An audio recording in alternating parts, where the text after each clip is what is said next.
Often it's the calculations in my head. I'm often like calculating my pace, how far I've got to go, how far I've ran, and I usually compare it to my PBs.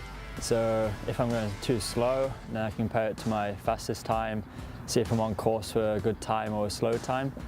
But also sometimes I visualize myself as like some of my role models and pretend like I'm in the race with them, or I put myself in their shoes and like pretend I'm in the Olympics or the World Championships, and then I'm coming down the home straight.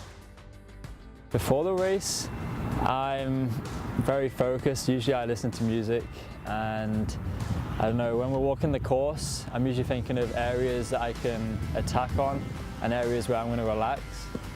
And usually on the hills, that's where I'm looking to attack. So that's usually a key point before a race. When I'm walking a course or doing a course run the day before, I'm trying to figure out how to break it down in my head into smaller pieces so that it's not just one continuous 6K, and to find landmarks on the course where I can pick out and focus on, and certain segments of the course that I want to make sure that I'm attentive to, and details like that.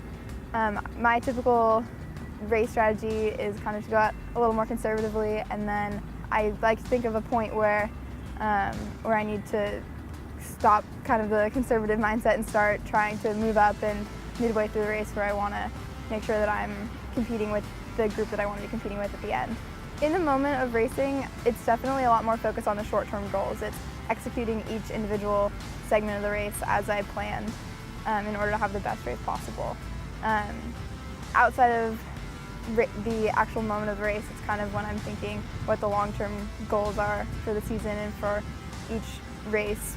But in the moment of racing, it's a lot more focused on the small task at hand for that segment of that particular race.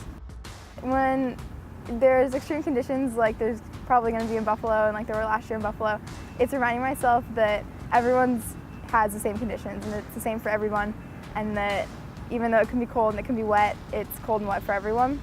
And the other part of it is remembering that it's for the team, and you have to just kind of block out all external components and conditions and really focus on doing the best that you can. It comes back to the idea of being mentally tough, and we have regionals in Buffalo, New York in November, and that's usually like one of the toughest races of the season. It's usually like -10 Celsius, and it's snowing and it's raining and it's just not very pleasant. But if you can try and train your mind to block out the weather conditions and just focus on your race, then it becomes a lot easier.